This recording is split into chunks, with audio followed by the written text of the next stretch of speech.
प्रिय आत्मन सप्रेम जयजी आम आज आलोचना करवा जगन्नाथ स्वरूप बा जगन्नाथ किए। उपनिषद प्रमाण करे अपाद पाणी जवन ग्रहिता पश्यत्य चक्षु सशृणुत कर्ण सवेत्ति वेत्ता न तस्यात्ति वेत्ता। जार पाद नहीं गति करिपारे, हाथ नहीं काम करिपारे, जार चक्षु नहीं से देखिपारे, कर्ण नहीं शुणिपारे, सी सबकिछि जाने किंतु ताकू कहीं जानी पारती नहीं। से होचंती जगन्नाथ। जगन्नाथ जगन्नाथ केवल चारोटी अक्षर समाहार नहीं, तार प्रत्येकटी अक्षर मुक्तिदायक। जीवन रूपक पथरे शरीर रूपी जीव बा मनीष रूपी बाटोई जन्मरू मृत्यु पर्यंत अविराम गति चली था। जेपरी घंटार मिनिट कंटा और सेकेंड कंटा घंटा कंटा तीन कंटा अविराम गति चली, किंतु ता पछरे रही किए ना गोटे शक्ति केन्द्र रही। से शक्ति से पाए बैटेरी रू। जिते बैटेरी सरी जाए, बैटेरी जो पावर सरी जाए से घंटा बंद हो जाए। सिमिति ए मनीष एक अविराम गति घंटार बैटेरी भरी शक्ति संग्रह करी चलक्षम होता है। मनीष जीवन चलक्षम होगापाई एक शक्ति केन्द्र आवश्यकता अच्छी। से शक्ति केन्द्र अच्छी कौटी ना आम शरीर भितर प्राण शक्ति खाद्यर जो शक्ति नि जाऊँगी ये समस्त शक्ति को एकत्रित करी ठूल कर रखी शक्ति सरबराह केन्द्र। ये शक्ति सरबराह केन्द्र कौटी अच्छी ना आम कोष नाभि। से कोष नाभि जो शक्ति सरबराह केन्द्र अच्छी अविराम गति से चली। ये शक्ति से पाए कौटू ना आम खाद्यर किसी शक्ति पाऊ, पानी रू किसी शक्ति पाऊ एवं अधिक शक्ति पाऊ आम श्वास प्रश्वास। मनीष खाद्य न खाई गोटे सप्ताह बंची पार, पानी न पी 2 दिन बंची पार, किंतु श्वास प्रश्वास न केते मुहूर्त बंचो। तेणु सबुठ अधिक प्राण शक्ति से संग्रह करे श्वास प्रश्वास। प्राण शक्ति द्वारा शरीर तेजियान होची बलवान होची, किंतु आमे कौन करू बेसी लड़ाई करू खाद्य पाई। जदि मो चारिपटरे राजकीय खाद्य भरपूर अच्छी किंतु मो शरीर सुस्थ नहीं, पेट असुस्थ अच्छी, से खाद्यर मूल्य किसी अच्छी कि? प्रसाधन सामग्री आम पाखरे पूरा भरपूर होगी किंतु देहरे जंत्रणा छटपट डाकुची। से प्रसाधन सामग्री मूल्य किसी ता पाखरे अच्छी कि? किछि नाही मनीष पाखरे। तेणु ये समस्त शक्ति को संग्रह करी ये जीवन चली। किंतु दुनिया कौन? दुईटी नियार समाहार।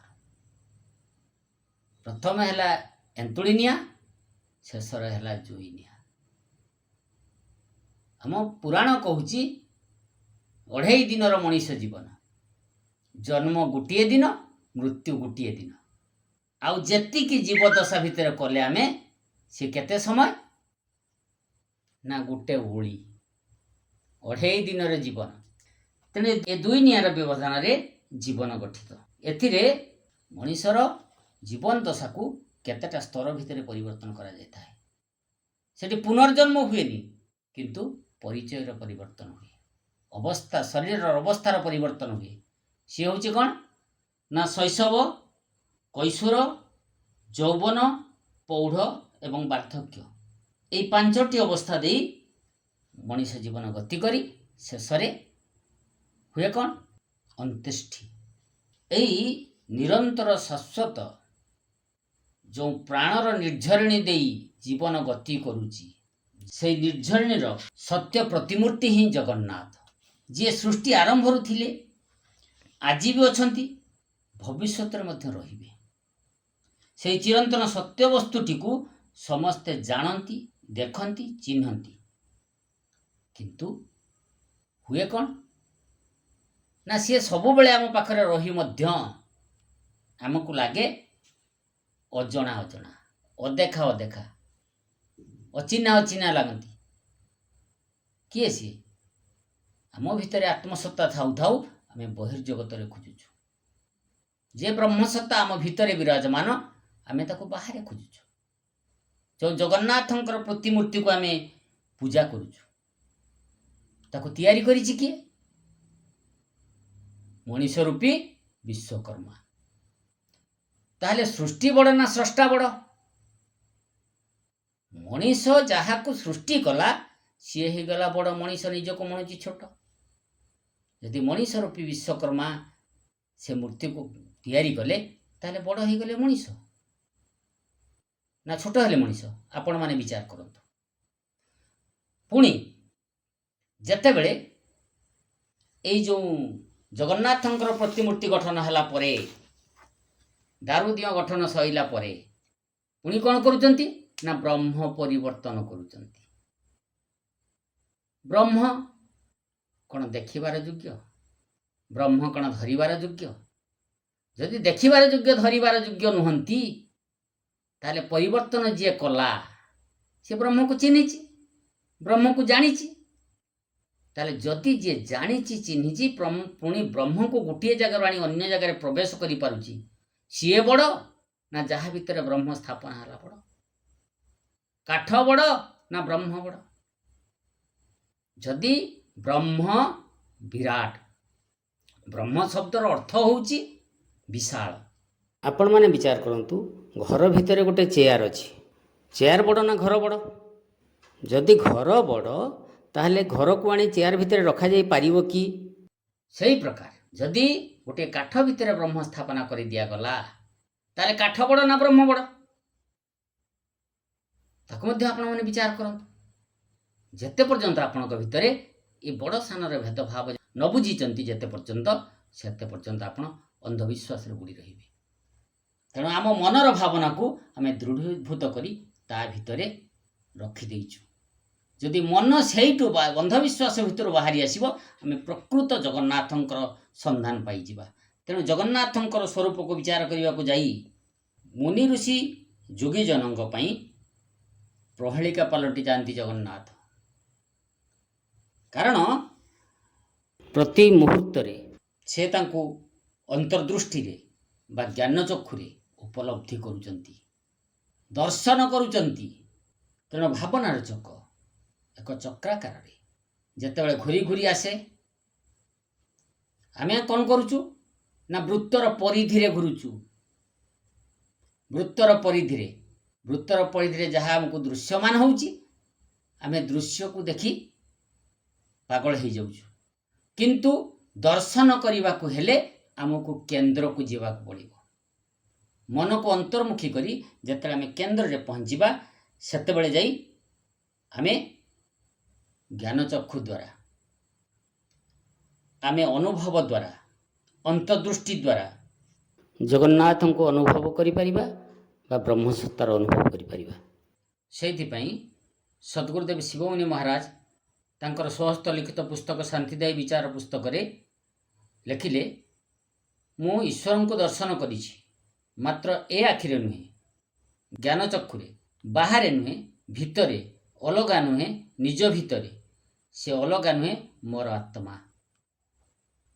ଏହିପରି ସଦ୍ଗୁରୁଦେବଙ୍କ ବାଣୀକୁ ଆମେ ବିଚାର ନ କରି, ନିଜର ଆତ୍ମାକୁ ନ ଜାଣି, ଆମେ ବହିର୍ଜଗତରେ ଘୁରି ଘୁରି କ'ଣ କରୁଛୁ ନା ଏ ସଂସାର ଭିତରେ, ଏ ଜୀବନ ଚକ୍ରରେ ଘୁରି ଘୁରି ଆମେ ପହଞ୍ଚିଛୁ କେଉଁଠି ନା ଜନ୍ମରୁ ମୃତ୍ୟୁ ପର୍ଯ୍ୟନ୍ତ।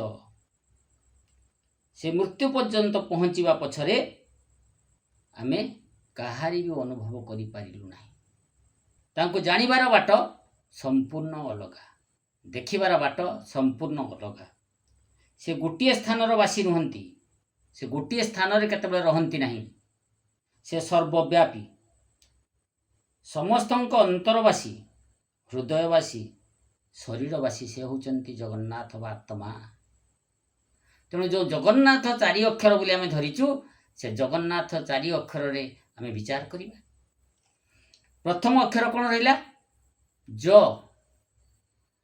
ଜଗତ ବା ସାରା ବ୍ରହ୍ମାଣ୍ଡର ଅଧିକାରୀ ବା ମାଲିକ ଯିଏ, ସେ ହେଉଛନ୍ତି ଜଗନ୍ନାଥ। ତାଙ୍କଠାରୁ ସାରା ଜଗତ ବା ବ୍ରହ୍ମାଣ୍ଡ ସୃଷ୍ଟି। ଏ ଜଗତ ବା ବ୍ରହ୍ମାଣ୍ଡ ସୃଷ୍ଟି ହେଇଛି କୋଉଠୁ? ଆମ ଶାସ୍ତ୍ର କହେ ନା, ଆତ୍ମାନଙ୍ଗ ଆକାଶ ସମ୍ଭୂତ, ଆକାଶତ ବାୟୁ, ବାୟୁରୁ ତେଜ, ତେଜରୁ ଆପତ ଉଦ୍ଭ୍ୟାଙ୍ଗ ପୃଥିବୀ। ଏ ପଞ୍ଚଭୂତ ସୃଷ୍ଟି ହେଇଛି। ପଞ୍ଚଭୂତ ସୃଷ୍ଟି ହେଇ ପଞ୍ଚଭୂତ ଯେତେବେଳେ ପଞ୍ଚୀକୃତ ହେଲା ସେତେବେଳେ ବ୍ରହ୍ମାଣ୍ଡ ସୃଷ୍ଟି ହେଲା। ତାହେଲେ ଯେଉଁ ଜଗନ୍ନାଥଙ୍କ ପାଖରେ ବ୍ରହ୍ମାଣ୍ଡ ସୃଷ୍ଟି ହେଇଛି ସେ କିଏ? ଆପଣମାନେ ଚିନ୍ତା କରି ଦେଖନ୍ତୁ, ପ୍ରକୃତିରେ ଜଗନ୍ନାଥ କିଏ? ଏ ସୃଷ୍ଟିର ଆରମ୍ଭ ତାଙ୍କ ପାଖରେ ହୋଇଥାଏ ଏବଂ ବିଲୟ ବି ତାଙ୍କରି ପାଖରେ ହୋଇଥାଏ। ତେଣୁ ତାଙ୍କର ସର୍ବଶ୍ରେଷ୍ଠ ନାମ ହେଉଛି ଓମ୍। ତେଣୁ କବିଙ୍କ ଭାଷାରେ କ'ଣ ରହିଲା? ଓଙ୍କାର ଶବଦ ଠାରୁ ସୃଷ୍ଟିର ଉତ୍ପତ୍ତି, ତାହାରି ମଧ୍ୟରେ ପୁଣି ସବୁରି ସମାପ୍ତି। ସେ ହେଉଛନ୍ତି ଜଗନ୍ନାଥ। ସବୁର ହର୍ତ୍ତା କର୍ତ୍ତା ଦୈବ ବିଧାତା ସେଇ ଜଗନ୍ନାଥ ବା ଆତ୍ମା। ବିନା ଆତ୍ମାରେ ଶରୀର ରହିପାରିବ କି? ଚେତନ ହେଇପାରିବ କି? ଆତ୍ମା ହିଁ ଚେତନ ସତ୍ତା। ତେଣୁ ସେ ହେଉଛନ୍ତି ଜଗନ୍ନାଥ। ତାପରେ ଆସିଲା ଆପଣଙ୍କର ଦ୍ୱିତୀୟ ଅକ୍ଷର ଗ। ଗରୁ କ'ଣ ଆସିଲା ନା ଜ୍ଞାନ ଆଉ ଗରିଷ୍ଠ। ସବୁଠାରୁ ଗରିଷ୍ଠ, ଗରିୟାନ, ବିରାଟ, ମହାର୍ଘ ଯିଏ ସବୁଠାରୁ ବଡ଼, ସବୁଙ୍କ ଉପରେ ଯିଏ, ସେ ହେଉଛନ୍ତି ଜଗନ୍ନାଥ। ଗହନ ରହସ୍ୟର ଉତ୍ସ ମଧ୍ୟ ସେଇ ଜଗନ୍ନାଥ ଆତ୍ମା। ଆତ୍ମା ହିଁ ଜଗନ୍ନାଥ। ତାଙ୍କ ଗହନ କଥା ଭେଦ କରିବା ସମସ୍ତଙ୍କ ସାଧ୍ୟ ଭିତରେ ନାହିଁ। ଜଣେ ସାଧକ ସେଇ ସ୍ତରକୁ ଗଲା ପରେ ସେ ଯାଇକି ତାଙ୍କର ସେ ଗହନ ରହସ୍ୟକୁ ଭେଦ କରିପାରିବ। ସବୁ ଜ୍ଞାନର ସୃଷ୍ଟିକର୍ତ୍ତା ମଧ୍ୟ ସେଇ ଜଗନ୍ନାଥ। ଯାହାଙ୍କ ପାଖରୁ ସବୁ ଜ୍ଞାନର ସୃଷ୍ଟି ହେଇଛି ସେ ହେଉଛନ୍ତି ସେଇ ଜଗନ୍ନାଥ। ସବୁ ଜ୍ଞାନର ଆରମ୍ଭ ଏବଂ ଶେଷ ମଧ୍ୟ ସେଇ। ଯେତେ ପର୍ଯ୍ୟନ୍ତ ସେ ଶରୀର ଭିତରେ ଅଛନ୍ତି ସେତେ ପର୍ଯ୍ୟନ୍ତ ସବୁ ଜ୍ଞାନର ପରିପ୍ରକାଶ ହୁଏ। ଯେତେବେଳେ ସେଇ ଜଗନ୍ନାଥ ବା ଆତ୍ମା ଯେତେବେଳେ ଶରୀର ଛାଡ଼ିଦେଲେ ସେତେବେଳେ କ'ଣ ଜ୍ଞାନ ଅଛି? ନା ବୁଦ୍ଧି ଅଛି? ନା ବିବେକ ଅଛି? ପଡ଼ି ରହିଛି ପ୍ରକୃତି ରୂପୀ ଜଡ଼ ଶରୀର। ହାତ ଚାଲୁଛି, ଗୋଡ଼ ଚାଲୁଛି, ଆଖି ଦେଖୁଛି, କାନ ଶୁଣୁଛି, ସବୁ ଇନ୍ଦ୍ରିୟ ମାନେ କାମ କରୁଛନ୍ତି। ଏ ସମସ୍ତ କେତେ ପର୍ଯ୍ୟନ୍ତ? ଯେତେ ପର୍ଯ୍ୟନ୍ତ ଜଗନ୍ନାଥ ଶରୀର ଭିତରେ ଅଛନ୍ତି। ଯେତେବେଳେ ସେଇ ଜଗନ୍ନାଥ ରୂପୀ ଆତ୍ମା ଏ ଶରୀର ଚେତନ ତତ୍ତ୍ୱ ବାହାରିଯିବ ସେତେବେଳେ ସେ ଆଉ କାମ କରିବ କି? ତା ପାଖରେ ଜ୍ଞାନର ପରିପ୍ରକାଶ ହେବ କି? ତେଣୁ ତାଙ୍କ ଦ୍ୱାରା ହିଁ ଏ ସଂସାରକୁ ସବୁ ଜ୍ଞାନ ଆସେ ଏବଂ ପୁଣି ଯାଏ। ସେ ହେଉଛନ୍ତି ଜ୍ଞାନ ବୁଦ୍ଧି ବିବେକର ଗନ୍ତାଘର। ସେ ଯାହାଠାରେ ପ୍ରକାଶିତ ହୁଅନ୍ତି ସେ ଜ୍ଞାନ ବୁଦ୍ଧି ବିବେକର ଅଧିକାରୀ ହେଇଯାଏ। କାରଣ ସେ ହେଉଛି ଚେତନ। ଚେତନ ବ୍ୟତୀତ ଜ୍ଞାନ କାହା ପାଖରେ ଅଛି? ଜଡ଼ ପାଖରେ ଜ୍ଞାନର ଅସ୍ତିତ୍ୱ ହିଁ ନାହିଁ। ସେ ସବୁ ଜୀବଙ୍କର ବୁଦ୍ଧିଦାତା ଏବଂ ସିଦ୍ଧିଦାତା। ତାଙ୍କ ଭିତରେ ବୁଦ୍ଧିର ପ୍ରକାଶ ହୁଏ ଏବଂ ସିଦ୍ଧି ସ୍ତରକୁ ଗତି କରି ସିଦ୍ଧି ଲାଭ କରନ୍ତି। ସେଇଥିପାଇଁ ଭାଗବତର ବାଣୀ, ତମେବ ବିଦ୍ୟା ଦ୍ରବିଣଂ ତମେବ ତମେବ ସର୍ବ ମମ ଦେବ ଦେବ। ତେଣୁ ବିଦ୍ୟାଦାତା ହେଉଛ ତମେ, ତେଣୁ ତମେ ହେଉଛ ମୋର ସର୍ବଶ୍ରେଷ୍ଠ ଦେବତା। ତୃତୀୟ ଅକ୍ଷର ଆସିଲା ଦନ୍ତନେର ନ, ସେଥିରେ ଆକାର, ଦୁଇଟି ନ। ସେ ହେଉଛନ୍ତି ଦୁଇ ନର ସମାହାର, ନାହିଁ ଓ ନାଥ। ଏ ଦୁଇ ମହାନ ଶବ୍ଦର ସମାହାର ହେଉଛନ୍ତି ଜଗନ୍ନାଥ। ନାହିଁ ନାହିଁର ସେ ନାଥ ଅଟନ୍ତି। ତାଙ୍କଠାରେ କିଛି ନଥାଏ କିନ୍ତୁ ସବୁ କିଛି ଥାଏ। ସେ ସମସ୍ତଙ୍କୁ ଜାଣିପାରନ୍ତି କିନ୍ତୁ ତାଙ୍କୁ ଜାଣିବା କଷ୍ଟସାଧ୍ୟ। ସବୁର ମିଶ୍ରଣ ବା ସବୁର ସମ୍ମିଳନ ହେଉଛନ୍ତି ସେଇ ଆତ୍ମା ବା ଜଗନ୍ନାଥ। କାହାକୁ କିଛି ଦିଅନ୍ତି ନାହିଁ କିନ୍ତୁ ତାଙ୍କ ଦ୍ୱାରା ସବୁ ଜୀବ ସବୁ ପ୍ରାପ୍ତ କରେ। କରି କରାଉ ଥାଏ ମୁହିଁ, ମୋ ବିନୁ ଅନ୍ୟ ଗତି ନାହିଁ। ସାରା ବିଶ୍ୱ ବ୍ରହ୍ମାଣ୍ଡର ସବୁ ଜିନିଷ ତାଙ୍କର କିନ୍ତୁ ସେ କାହାର ନୁହନ୍ତି। ତେଣୁ ସଦ୍ଗୁରୁଦେବ ଲେଖିଲେ ଶରୀର ହେଉଛି ମୋର କିନ୍ତୁ ମୁଁ ଶରୀର ନୁହେଁ, ମୁଁ ହେଉଛି ଶରୀରୀ। ଆମେ ସେ କଥାକୁ ଚିନ୍ତା କରିନାହିଁ। ତେଣୁ ଭାବୁଛୁ କ'ଣ ନା ମୁଁ ହେଉଛି ଶରୀର। ଆଜ୍ଞା ବିଚାର କଲେ ମୁଁ ପଚାରୁଛି ଆପଣମାନଙ୍କୁ, ଏଇଟା କ'ଣ? ଏଇଟା ମୋର ବହି। ଏଇଟା କ'ଣ? ନା ଏଇଟା ମୋର ସାର୍ଟ। ଏଇଟା କ'ଣ? ଏଇଟା ମୋର ପ୍ୟାଣ୍ଟ। ଏଇଟା କ'ଣ? ନା ଏଇଟା ମୋର ମୋବାଇଲ। ଆପଣ ଡାକିଲେ ସାର୍ ଟିକେ ଯିବା ଚାଲନ୍ତୁ ବନ୍ଧ ଉପରକୁ। ମୁଁ କହୁଛି ନାଇଁରେ ମୋର ଦେହ ଭଲ ନାହିଁ। ତାହେଲେ ଏ ବହି ଅଲଗା, ମୁଁ ଅଲଗା, ମୋର ବହି। ଏ ସାର୍ଟ ଅଲଗା, ମୁଁ ଅଲଗା। ଏ ପ୍ୟାଣ୍ଟ ଅଲଗା, ମୁଁ ଅଲଗା। ଏ ମୋବାଇଲ ଅଲଗା, ମୁଁ ଅଲଗା। ତେଣୁ ମୋର ଯେତିକି ସେ ସମସ୍ତ ଅଲଗା। ତେଣୁ ମୁଁ କହିଲି ମୋର ଦେହ ଭଲ ନାହିଁ। ତାହେଲେ ଦେହ କାହାର? ମୋର ଦେହ, ମୋର ଦେହ। ତେଣୁ ସେ କଥାକୁ ଆମେ ଯଦି ତର୍ଜମା କରିବା, ଏ ଶରୀର ମୁଁ ନୁହେଁ, ମୁଁ ଆତ୍ମା। ଅହଂ ବ୍ରହ୍ମାସ୍ମି। ମୁଁ ହିଁ ବ୍ରହ୍ମ ବା ଜଗନ୍ନାଥ। ସେ ଜଗନ୍ନାଥ ଅଛନ୍ତି କୋଉଠି? ନା ମୋ ଭିତରେ ଅଛନ୍ତି। ସେ କେମିତିକା ରୂପରେ ଅଛନ୍ତି? ଗୀତାରେ ପ୍ରମାଣ କଲେ ନା, ଅହମାତ୍ମା ଗୁଡ଼ାକେଶ ସର୍ବଭୂତ ସ୍ୱୟଂସ୍ଥିତ। ମୁଁ ଆତ୍ମା ରୂପରେ ସବୁ ଭୂତ ବା ଶରୀର ଭିତରେ ବିରାଜମାନ କରୁଛି। ତାହେଲେ ଆମେ ତ ଜାଣିପାରୁନୁ ଆପଣ କେମିତି ଅଛନ୍ତି, କେମିତି ରହୁଛନ୍ତି, କେଉଁଠି ଅଛନ୍ତି। ପୁଣି ସେ ପ୍ରମାଣ କରୁଛନ୍ତି, ଅହଂ ବୈଶ୍ୟ ନରଭୂତ୍ୱା ପ୍ରାଣୀନାମ ଦେହମାଶ୍ରିତମ୍ ପ୍ରାଣପାନ ସମାଯୁକ୍ତ ପଞ୍ଚାମ୍ୟନ୍ନମ ଚତୁର୍ବିଧମ୍। ମୁଁ ଏ ଶରୀର ଭିତରେ ନାଭିକୁଣ୍ଡରେ ଜଠାଗ୍ନି ହୋଇ ମୁଁ ଅବସ୍ଥାନ କରିଥାଏ। ତେଣୁ ତା ପାଇଁ ଆମର 4 ପ୍ରକାର ଖାଦ୍ୟ ପରିପାକ କରୁଛି ମୁଁ। ଆମେ କେତେ ପ୍ରକାର ଖାଦ୍ୟ ଖାଉ? 4 ପ୍ରକାର। ଚସ୍ୟ ଚୈବ ଲେହ୍ୟ ପେୟ। ଚାଟିକି ଖାଉ, ଚୁବେଇକି ଖାଉ, ଚୁଚୁମିକି ଖାଉ, ପିଇକି ଖାଉ। 4 ପ୍ରକାର ଖାଦ୍ୟ। ତେଣୁ ଏ 4 ପ୍ରକାର ଖାଦ୍ୟକୁ ପଚେଇବା, ପରିପାକ କରି ଏ ଶରୀର ଭିତରେ ଶକ୍ତି ସଞ୍ଚାର କରିବାର ମାଲିକ ହେଉଛି ମୁଁ।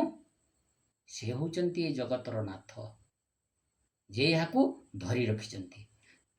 ତାପରେ ସମସ୍ତେ ତାଙ୍କୁ ନିଜର ବୋଲି ଭାବନ୍ତି, ସିଏ ବି ସମସ୍ତଙ୍କୁ ନିଜର ଭାବରେ ବାନ୍ଧି ରଖନ୍ତି। କିନ୍ତୁ ବେଳ ହେଲେ ପର କରି ଛାଡ଼ି ଚାଲିଯାଆନ୍ତି। ଯେତେବେଳେ ସମୟ ଆସିଲା ସେତେବେଳେ ସିଏ ଏ ଶରୀର ଛାଡ଼ି ଚାଲିଗଲେ। ତେଣୁ ସେ ସମସ୍ତଙ୍କର ନାଥ ବା ମାଲିକ। ତାଙ୍କର ମାଲିକ ବା ପ୍ରଭୁ କେହି ନୁହନ୍ତି କି କେହି ବି ନାହିଁ। ସମସ୍ତଙ୍କ ଠାରୁ ସେ ବଡ଼, ଶକ୍ତିଶାଳୀ। ତାଙ୍କଠାରୁ ବଡ଼ କି ଶକ୍ତିଶାଳୀ ମହାନ ବିରାଟ ମହାର୍ଘ ବସ୍ତୁ ଆଉ କେହି ନାହିଁ। ସେ ହେଉଛନ୍ତି ଆତ୍ମା। ଆତ୍ମା ଠାରୁ ଏ ସାରା ବ୍ରହ୍ମାଣ୍ଡ ସୃଷ୍ଟି ହେଇଛି। ତେଣୁ ତାଠାରୁ ବଡ଼ କିଏ ଅଛି? ଚତୁର୍ଥ ଅକ୍ଷରରେ ଆସିଲା ଥ। ଥର ଥର କରି ପ୍ରତ୍ୟେକ ଥର ବା ପ୍ରତ୍ୟେକ ମୁହୂର୍ତ୍ତ ସମୟରେ ବିଭିନ୍ନ ରୂପରେ ଦର୍ଶନ ଦିଅନ୍ତି ସେହି ବିଶ୍ୱ ନିୟନ୍ତା ବ୍ରହ୍ମ ବା ଜଗନ୍ନାଥ। ତାଙ୍କର ଅନ୍ତର କଥା ବା ମାୟାକୁ କେହି ଭେଦ କରିପାରନ୍ତି ନାହିଁ। ତେଣୁ ତାଙ୍କର ନାଁ କ'ଣ? ମାୟାଧର। ସେ ବ୍ରହ୍ମ ବା ଜଗନ୍ନାଥଙ୍କର ନାମ ହେଉଛି ମାୟାଧର। ମୋ ପାଶେ ଅଛନ୍ତି ଦିବସ ରଜନୀ ମହାପ୍ରଭୁ ପରାତ୍ପର, ସେ କଥା ସୁମରି ହୃଦୟ ତାହାଙ୍କୁ ପୂଜିବି ମୁଁ ନିରନ୍ତର। ଅନ୍ତର ନ ଦେଇ ଯଦି ପୁର ଭିତରେ ତାଙ୍କୁ ଜାଣିବାକୁ ଚେଷ୍ଟା କରିବି, ତାହେଲେ ସେ ମୋ ପାଖରେ ସବୁବେଳେ ଅଛନ୍ତି। ସେ ହେଉଛନ୍ତି ଜଗନ୍ନାଥ। ତାକୁ ସେ ଦର୍ଶନ ଦିଅନ୍ତି।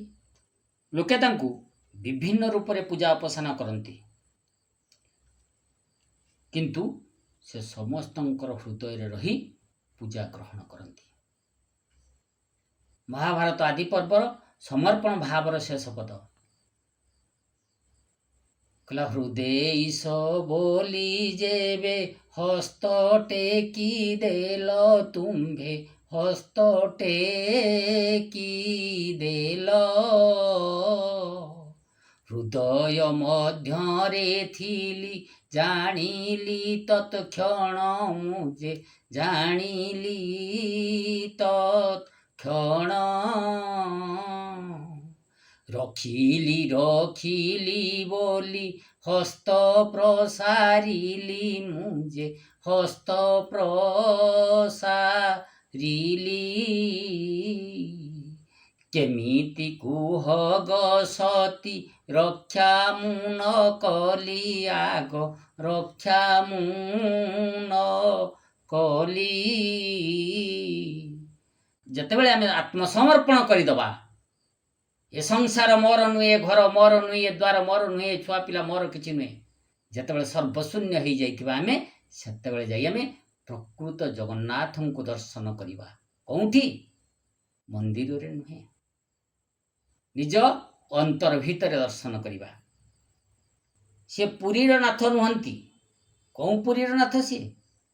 ନା ଏ ପୁର ବା ଶରୀର ଭିତରେ ଯିଏ ପୁରୀ ରହିଛନ୍ତି, ତାର ମାଲିକ ଯାହା ପାଇଁ ଏ ଶରୀର ତେଜିଆନ ହେଇକି ରହିଛି, ଏ ଶରୀର ଯାହା ପାଇଁ ଗତିଶୀଳ ହେଉଛି, ଶରୀର ଯାହା ପାଇଁ କାର୍ଯ୍ୟକ୍ଷମ କରୁଛି, ସେଇ ପୁରର ମାଲିକ ସିଏ। ତେଣୁ ସବୁଠି ତାଙ୍କର ସ୍ଥିତି ଥିବାରୁ ସଜୀବ ଓ ନିର୍ଜୀବର ତଫାତ ବାରି ହୁଏ। ଜଗନ୍ନାଥ କେବଳ ମନ୍ଦିରରେ ବସିଥିବା ଦାରୁମୂର୍ତ୍ତି ନୁହନ୍ତି, ବରଂ ସେ ଏକ ସର୍ବବ୍ୟାପକ ସତ୍ତା ଅଟନ୍ତି। ତାଙ୍କୁ ଏକ ନିର୍ଦ୍ଦିଷ୍ଟ ଘର ବା ମନ୍ଦିରରେ ସଂକୀର୍ଣ୍ଣ ଚାରିକାନ୍ଥ ଭିତରେ ପହଡ଼ ପକାଇ ଚାବି ପକାଇ ବାନ୍ଧି ରଖିବା ସମ୍ଭବ ନୁହେଁ, କି କାହାର ଶକ୍ତି ମଧ୍ୟ ନାହିଁ। ସାରା ବିଶ୍ୱ ବ୍ରହ୍ମାଣ୍ଡରେ ଯେତେ ସବୁ ଠାକୁର, ଦେବତା, ଗଡ଼, ଆଲ୍ଲା, ଯୀଶୁ, ଏମାନଙ୍କର ବି ଶକ୍ତି ନାହିଁ ତାଙ୍କୁ ବାନ୍ଧି ରଖିବା। ଓଡ଼ିଶା କିମ୍ବା ମନ୍ଦିର ରୂପୀ ଛୋଟ ଛୋଟ ଜାଗାରେ ତାଙ୍କୁ ବାନ୍ଧି ରଖିବା, ଏକୁଟିଆ ଆମର ବୋଲି କହିବା, ଅଜ୍ଞତା ବ୍ୟତୀତ ଆଉ କିଛି ନୁହେଁ। ସେ ସର୍ବବ୍ୟାପୀ, ଅର୍ଥାତ୍ ସାରା ଜଗତର, ବିଶ୍ୱର ପ୍ରତ୍ୟେକ କୋଣ ଅନୁକୋଣରେ ପରିପ୍ରକାଶ ହୁଅନ୍ତି, ଅନୁଭବ ହୁଅନ୍ତି। ସେ କୋଣ ଅନୁକୋଣ କେଉଁଠି? ଏ ଶରୀରର ପ୍ରତ୍ୟେକ କ୍ଷେତ୍ରରେ। ଏଇ ଯେଉଁ ଆତ୍ମା ଯେ ଜଗନ୍ନାଥ, ଏଇ ଆତ୍ମା ଜଗନ୍ନାଥକୁ ଜାଣି ନ ପାରି ମଣିଷ କରିଛି କ'ଣ? ନା ନବକଳେବର କରୁଛି। ନବକଳେବର ପାଇଁ ବନଯାଗ ଯାତ୍ରା ଆରମ୍ଭ ହେଲା କେତେବେଳେ? 2015 ମସିହା ଏପ୍ରିଲ ମାସରେ। କାହିଁକି ଏ ନବକଳେବର କରାଯାଏ? ପ୍ରତ୍ୟେକ ଗଛ କାଠର ଗୋଟିଏ ସମୟ ସୀମା ଥାଏ। ଠାକୁରଙ୍କୁ ପୂଜା କରୁଥିବା ସମୟରେ ପାଣି, ବାୟୁମଣ୍ଡଳୀୟ ଜଳୀୟ ବାଷ୍ପ, ଲୁଣି ହାୱା, ସ୍ନାନ ପୂର୍ଣ୍ଣିମାରେ 108 ଗରା ପାଣି ଏବଂ ରଥଯାତ୍ରା ସମୟରେ ଯେଉଁ ପହଣ୍ଡି ସମୟରେ ଠାକୁରଙ୍କୁ ଭିଡ଼ାଭିଡ଼ିରେ ଦାରୁମୂର୍ତ୍ତି ନଷ୍ଟ ହୋଇଯାଏ। ତେଣୁ ନବକଳେବର ସେଇଥିପାଇଁ କରାଯାଏ। ଏବଂ ମଣିଷ କେତେ ଅନ୍ଧ ଭାବରେ ବିଚାର କରୁଛି, ବ୍ରହ୍ମ ପରିବର୍ତ୍ତନ କରୁଛି, କାଠରେ ଦାରୁମୂର୍ତ୍ତି ତିଆରି କରୁଛି।